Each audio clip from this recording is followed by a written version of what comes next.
오늘 제목이요. 이렇습니다. 대통령 선거 누구를 뽑고 어떻게 기도할 건가? 대통령 선거 누구를 뽑고 어떻게 기도할 건가? 이 제목으로 하나님 말씀 봅니다. 자, 우리가 대선 얼마 남지 않았는데 이번 대선이 얼마나 중요한지 우리가 다 잘 알고 있죠. 그래서 어떤 기준으로 사람을 뽑고 어떻게 하나님 앞에 기도해야 하는가? 물론 누구를 뽑아라 이렇게 말씀은 못 드리지만 그 대전제 안에서 우리가 어떻게 이 대선에 임해야 하는지 그런 것들 오늘 말씀을 가지고 함께 이야기를 나누도록 하겠습니다. 오늘 본문은 엘리 시대 그리고 사무엘 시대로 뒤바뀌는 아주 혼란스러웠던 그러한 환경 가운데 있었던 일을 기록하는 말씀이에요.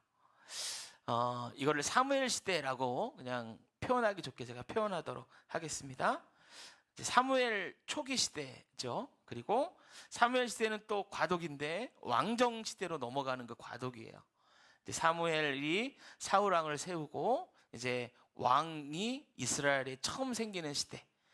그 전에는 사사가 다스렸고 엘리 그리고 마지막 사사인 사무엘 그리고 이제 왕정 시대로 넘어가는 그런 아주 좀 혼란스러운 그런 시대이죠.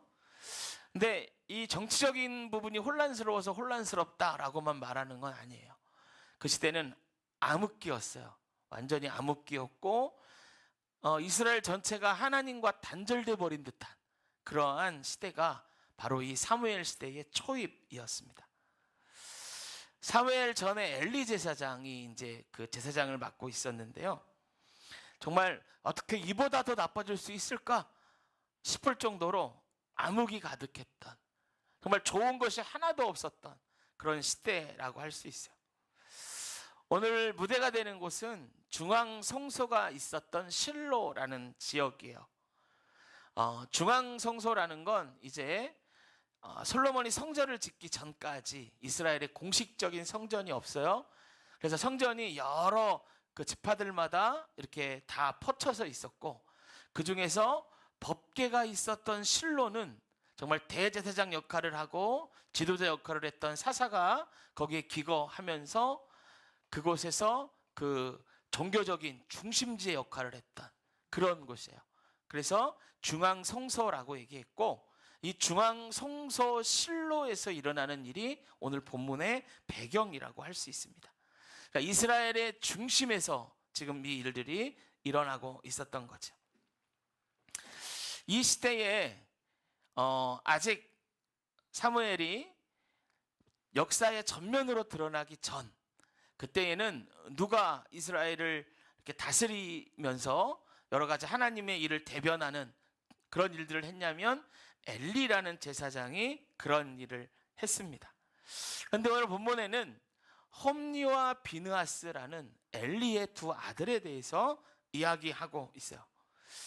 이 엘리 시대가 어떤 시대였나? 홈니와 비느하스의 아버지 엘리 시대.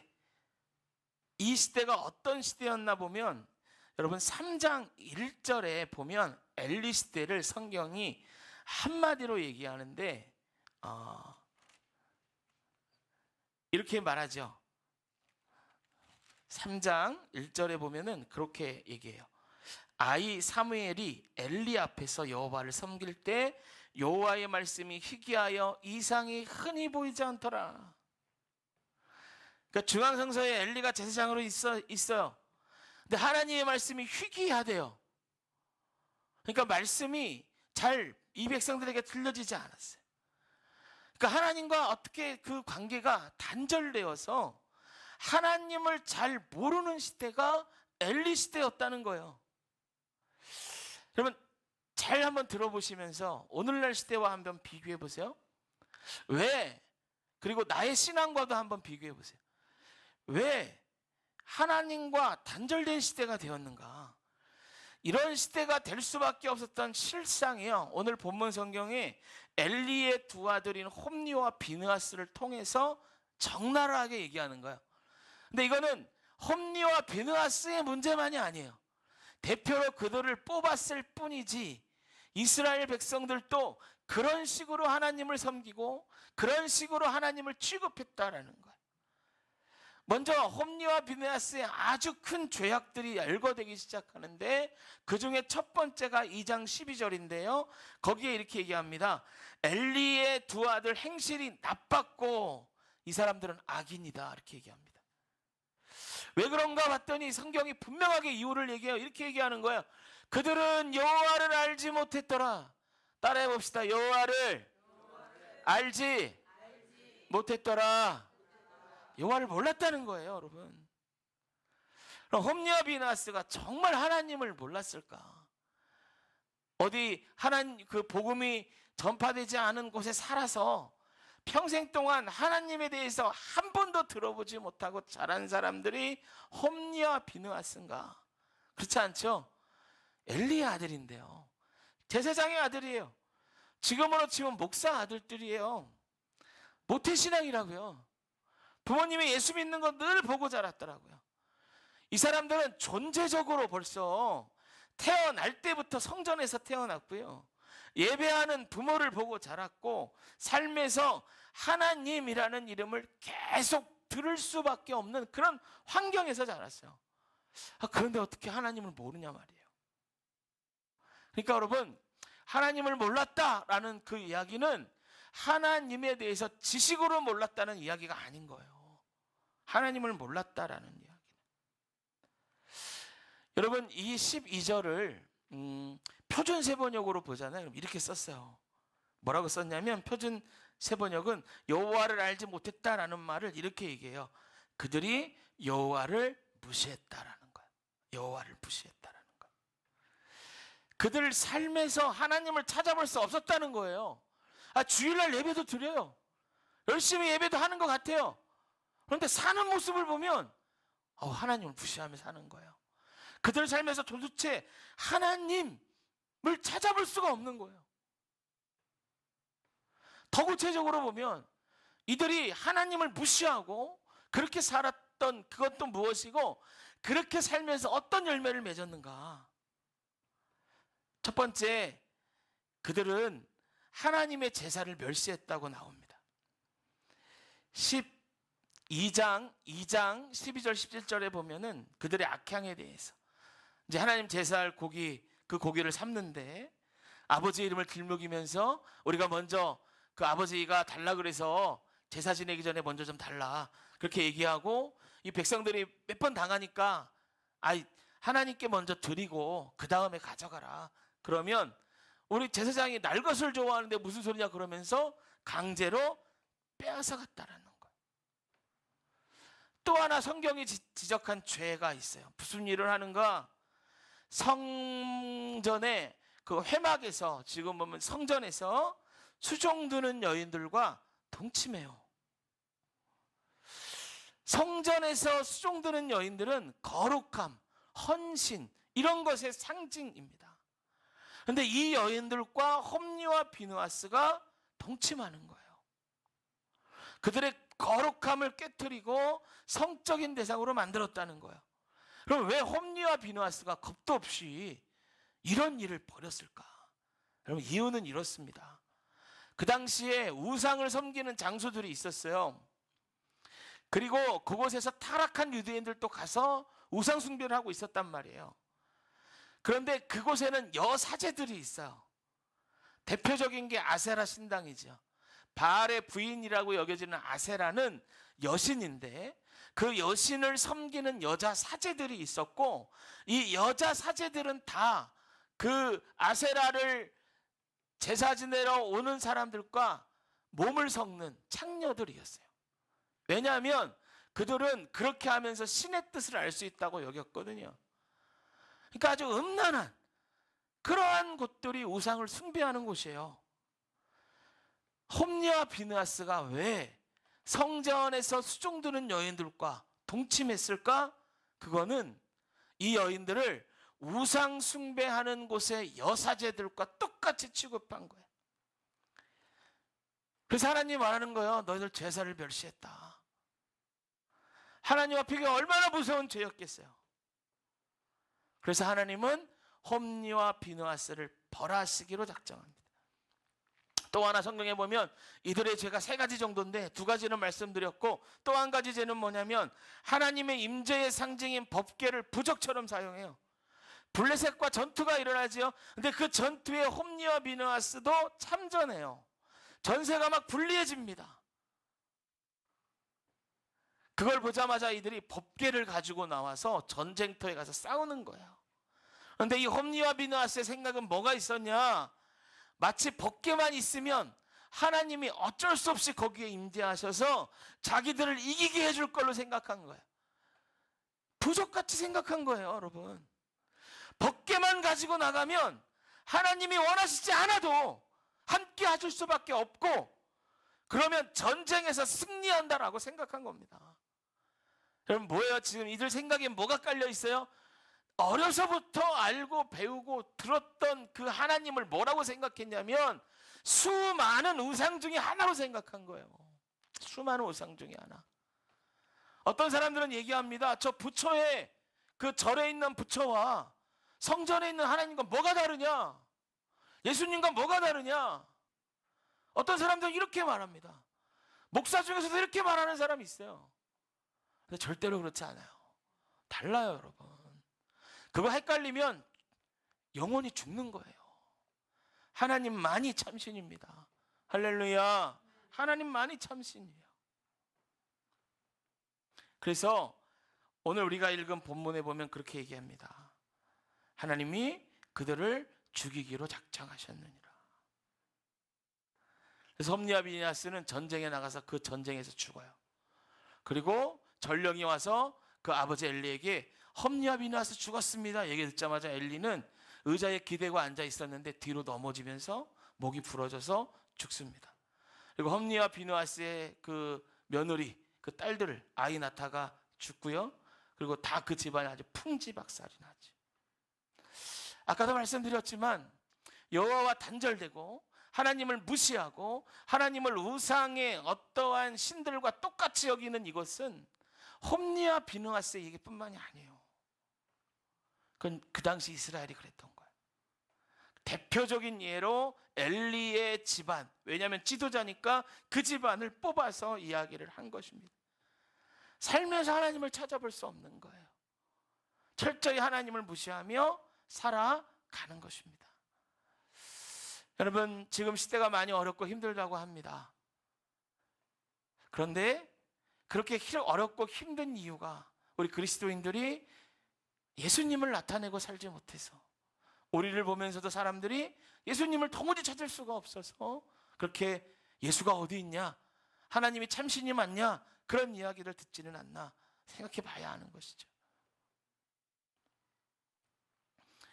하나님과 단절되고 하나님을 무시하고 하나님을 따라가지 않았던 그 시대, 엘리 집안은 이제 패망하고 그렇게 해서 전쟁에 치고 나서 어떻게 되나, 원수가 이스라엘을 지배하기 시작하는 거예요. 그 원수가 블레셋입니다. 여러분, 이런 시대에 무슨 희망이 있습니까? 하나님의 음성이 들려지지 않아요? 원수 블레셋이 이제 중요한 고지고지마다 우리나라 조선 총독부처럼 수비대를 만들어 놓고 블레셋 군을 주둔을 시킵니다. 그곳에. 그리고 이스라엘을 감시하는 거예요. 그래서 여러분, 이스라엘에 창과 칼과 활이 없었어요. 다 걷어가가지고. 그래서 사울이 왕이 돼서 첫 번째 블레셋과 전투를 하는데요, 칼과 방패와 창을 가진 자가 사울과 그의 아들 요나단밖에 없었어요. 농기구를 가지고 나 싸웠다고요. 비참해지는 거예요. 비참해져. 이런 어두운 시대 가운데 그러면 우리는 이렇게 생각할 수 있죠. 도대체 하나님은 뭘 하시고 계시는가? 너 내가 이럴 줄 알았다. 너희들 그렇게 나를 배반하고 나를 무시하더니 너희들 그렇게 잘 됐다. 그러고 계셨는가? 그렇지 않는 거예요, 여러분.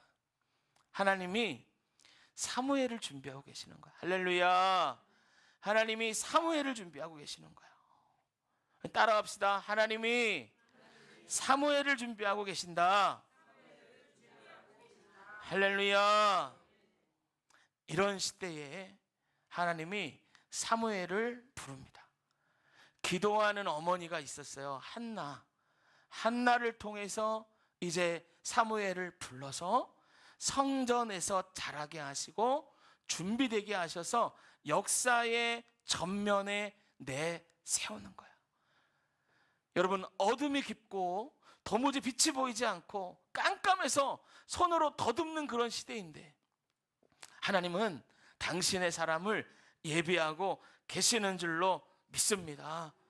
여러분, 우리 대한민국에도 그러한 은혜가 있기를 축원합니다. 그러한 은혜가 있기를 바랍니다. 오늘 본문에 보면 엘리도 살아있고 아직 그 아들도 살아있는데 여전히 그들의 영적 지도자도 일하고 있던 그때에, 이 백성들은 하나님을 멸시하고 범죄를 저지르고 있던 그때에 하나님이 그 어머니를 통하여 사무엘을 세워 가시는 것을 성경을 보면 볼 수 있습니다. 그렇게 하나님께 세워진 사무엘은요, 하나님의 뜻을 이제 이뤄갑니다. 선지자로서 이스라엘 전면에, 역사 전면에 나와서 하나님의 말씀을 전하죠. 근데 이 사무엘이 전한 하나님의 말씀은 엘리가 전한 말과는 달라요. 파워와 능력이 달라요. 사무엘은 이스라엘 백성의 평생토록 기도했어요. 그리고 나서 그 사실을 당당하게 이스라엘 백성들 앞에 말했습니다. 나는 하나님 앞에 너희들을 위한 기도를 쉰 적이 없다. 사무엘은요, 하나님 말씀에 자기가 먼저 철저히 하나님 앞에 순종했어요. 8장에 보면 사무엘이 늙었을 때 이 백성들이 왕을 세워달라는 요구를 해요. 이 장면이 나오거든요. 그 말은 마치 이스라엘을 위하여 어릴 때부터 평생을 봉사했던 사무엘의 그러한 헌신을 그냥 헌신짝처럼 내버리는 그러한 말들이었어요. 사무엘을 철저히 무시하는 말이었어요. 그래서 우리는 더 이상 당신 같은 사람 필요 없고 우리도 다른 이방 나라들처럼 왕이 필요합니다, 그 말을 했던 거예요. 여러분, 사무엘이 이 말을 들을 때 어땠을까요? 아, 그래, 왕을 세워야지, 막 기쁜 마음이었을까요? 자기의 수고와 기도가 부정당하는 느낌이었을 거예요. 한번 찾아볼까요? 8장 6절 한번 볼까요? 8장 6절. 8장 6절. 8장 6절. 자, 8장 6절. 자, 같이 한번 읽을게요. 시작. 우리에게 왕을 주어 우리를 다스리게 하라 하였을 때에 사무엘이 그것을 기뻐하지 아니하여 여호와께 기도하매. 여기 보면 기뻐하지 않았다라고만 되어 있는데 사무엘의 마음을 보면 정말 어렵고 힘든 마음이 그 안에 있었어요. 그런데 여러분 잘 보세요. 어렵고 힘든 마음이 있을 때 사무엘이 어떻게 하나? 여호와께 기도하며 하나님께 기도하는 거예요. 우리 안에 실망되고 어렵고 힘든 마음이 있잖아요. 그러면 우리 어떻게 해야 돼요? 여호와께 기도하며 하나님께 기도하는 거예요. 하나님께 시간을 정해서, 시간을 내서 1시간, 2시간 정말 마음을 토로해 놓고 하나님 앞에 기도하는 거예요. 그랬더니요 7절에서 하나님이 이렇게 말하세요. 자, 8장 7절 시작. 여호와께서 사무엘에게 이르시되 백성이 내게 한 말을 다 들으라. 이는 그들이 너를 버림이 아니요 나를 버려 자기들의 왕이 되지 못하게 함이라 하니라. 여러분, 하나님이 사무엘의 입장에서 더 분노하시는 거예요. 야, 너 버린 게 아니고 나를 버린 거야. 너를 멸시하는 게 아니고 나를 멸시하는 거야. 하나님이 완전히 사무엘 편을 들어주시는 거야. 네가 느꼈던 그런 감정, 그건 나를 멸시한 것 같고, 네가 느꼈던 그러한 그 마음, 그거는 내가 느꼈던 마음과 똑같아. 그리고 위로해 주시면서 말씀하시는 거죠. 백성들의 말 들어줘.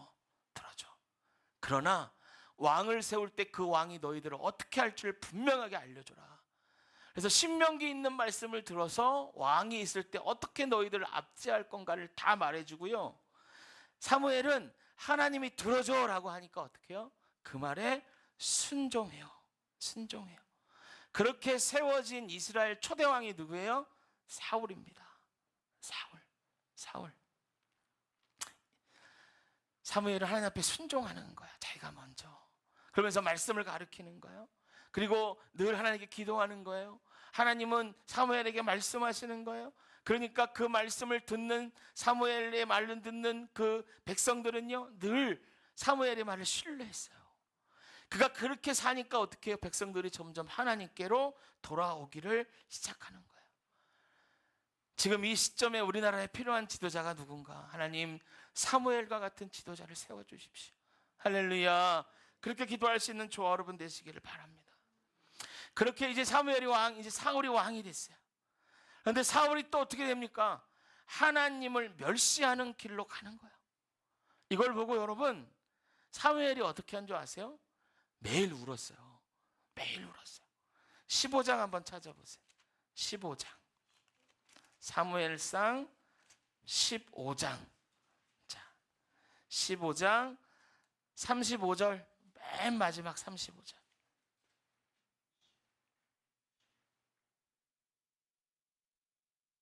35절.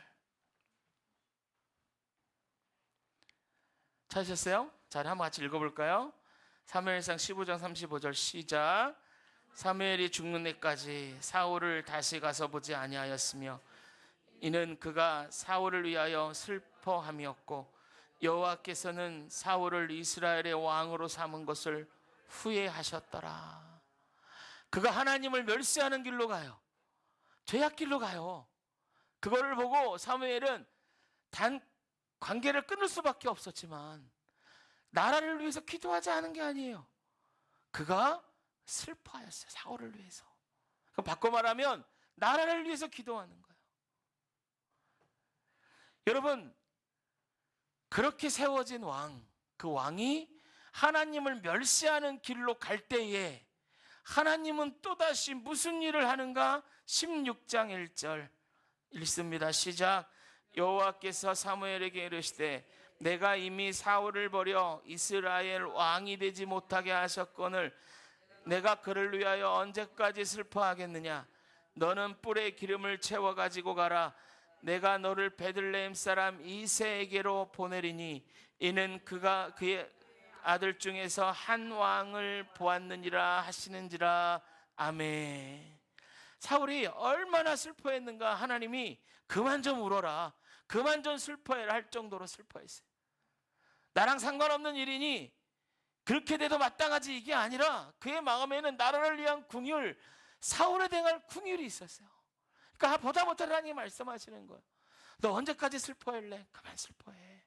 그리고 하나님이 또 어떤 일을 하시는가? 16장 1절 하반절. 너는 뿔에 기름을 채워가지고 가라. 내가 너를 베들레헴 사람 이새에게 보내리니 이는 내가 그의 아들 중에서 한 왕을 보았는지라 하시니라. 사울 왕을 대신할 사람을 예비하시는 거야. 할렐루야. 그게 누구예요? 다윗이죠. 다윗. 아직 사울 왕이 살아있을 때예요. 그가 권력을 잡고 있을 때예요. 그때 하나님께서는 아무런 힘도 없고 보잘것 없었던 목동 그 다윗을 왕으로 세우시고 그에게 왕이 되는 훈련을 시키시는 거예요. 할렐루야. 이게 하나님이 하시는 일이에요.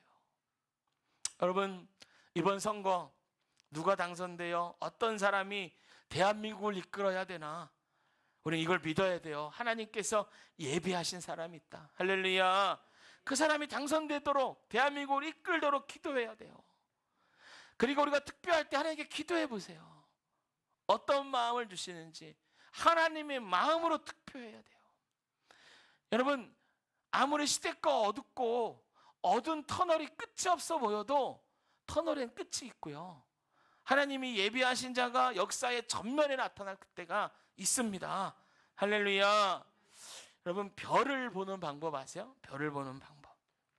요즘은 별이 잘 안 보이지만 제가 제주도에 있을 때예요. 하루는 이제 숙소에서 머물고 있는데 하늘에 엄청나게 많은 별이 있는 거예요. 함께 훈련받던 형제자매들이 다 나가서 별을 봤어요. 정말 제 평생에 그렇게 많은 별이 봤나 싶을 정도로 많은 별들이 있더라고요. 근데 그런 별을 보는 게 처음이니까 사람들이 다 어디에 모여 있었냐면 그 가로등 아래 모여가지고 별빛을 보고 있었어요. 별 밝다 별 맑다 막 그러고 있는데, 우리보다 더 일찍 제주도에서 훈련을 받던 그 선배 하나가 제 어깨를 툭툭 치는 거야. 그리고 따라오래. 따라와 그러더라고. 따라갔어요. 그랬더니 진짜 불빛 하나 없는 그 어두운 구석으로 우리를 데려가더라고. 몇 명 따라갔는데, 그러면서 하늘을 가리키면서 한번 봐 그러는데요.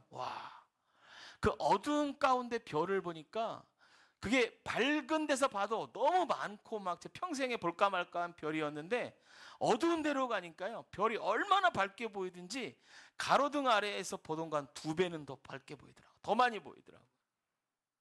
그래서 저는 그 경험으로 확실히 알아요. 별은 여러분 어두울 때도 밝게 빛납니다. 별은 어두울 때도 밝게 빛나요. 여러분, 하나님이 예비한 사람은 마치 어두운 가운데 밝게 빛나는 별과 같아서, 하나님이 준비한 그 사람이 역사의 전면에 드러날 때는 모든 사람이 알 수 있을 줄로 믿습니다. 지금 우리 시대가 엘리 시대와 같죠. 하나님과 단절되고 하나님을 무시하고 그런 시대이죠. 그러나 여러분, 우리는 하나님이 예비하신 자가 대통령이 되도록 우리가 먼저는 기도해야 하고, 그렇게 선거를 해야 하고, 또 하나님이 예비하신 자가 저 여러분이 되어야 할 줄로 믿습니다. 여러분, 우리가 엘리 시대를 살아간다고 해서 다 엘리같이 자라는 법이 없어요. 아직 엘리가 살아있는 시대에 아이 사무엘이 하나님 앞에서 섬겼고, 아직 하나님을 멸시하던 사울이 살아있던 시대에 아무것도 아니었던 목동, 여러분 이스라엘 그 계급을 보면 목동은 천민 중에 천민이에요. 천민 중에 천민. 그러한 목동이었던 다윗을 하나님은 예비하셨습니다. 그 하나님을 무시하던 사울의 시대에 다윗이 살아간 거예요. 그런데 사울처럼 산 게 아니라 왕으로 훈련되어지며 하나님을 경외함으로 살아갔다는 것입니다. 할렐루야. 그래서 여러분, 먼저는 우리가 하나님을 예비한, 하나님께 예비된 사람처럼 그렇게 살아갑시다. 시대와 상관없이 하나님을 경외하며 하나님을 두려워하는 자로. 그리고 대선이 이제 화요일이면 투표를 하게 되는데, 짧은 시간이지만 기도할 때 하나님, 주님이 예비한 사람이 있다라면 그 사람 뽑힐 수 있도록 도와주시고 그 사람에게 투표할 수 있도록 지혜 주십시오. 이렇게 기도하는 저 여러분 됐으면 좋겠습니다. 할렐루야. 우리 아까 불렀던 찬양입니다. 586장 찬양 부르고 마지막으로 우리가 2가지 기도 제목을 놓고 같이 기도할 텐데, 첫 번째는 하나님, 내가 주님이 예비된 사람 되게 하시고, 두 번째는 이번 대선 때 하나님께 예비된 사람이 뽑힐 수 있도록 주여 도와주시고 그런 사람에게 투표할 수 있도록 지혜 주옵소서. 찬송가 586장 우리 이 결단의 찬양으로 같이 586장 3절과 4절입니다. 586장의 3절과 4절만 우리가 같이 부르고 말씀 기억하면서 같이 하나님께 기도하겠습니다. 586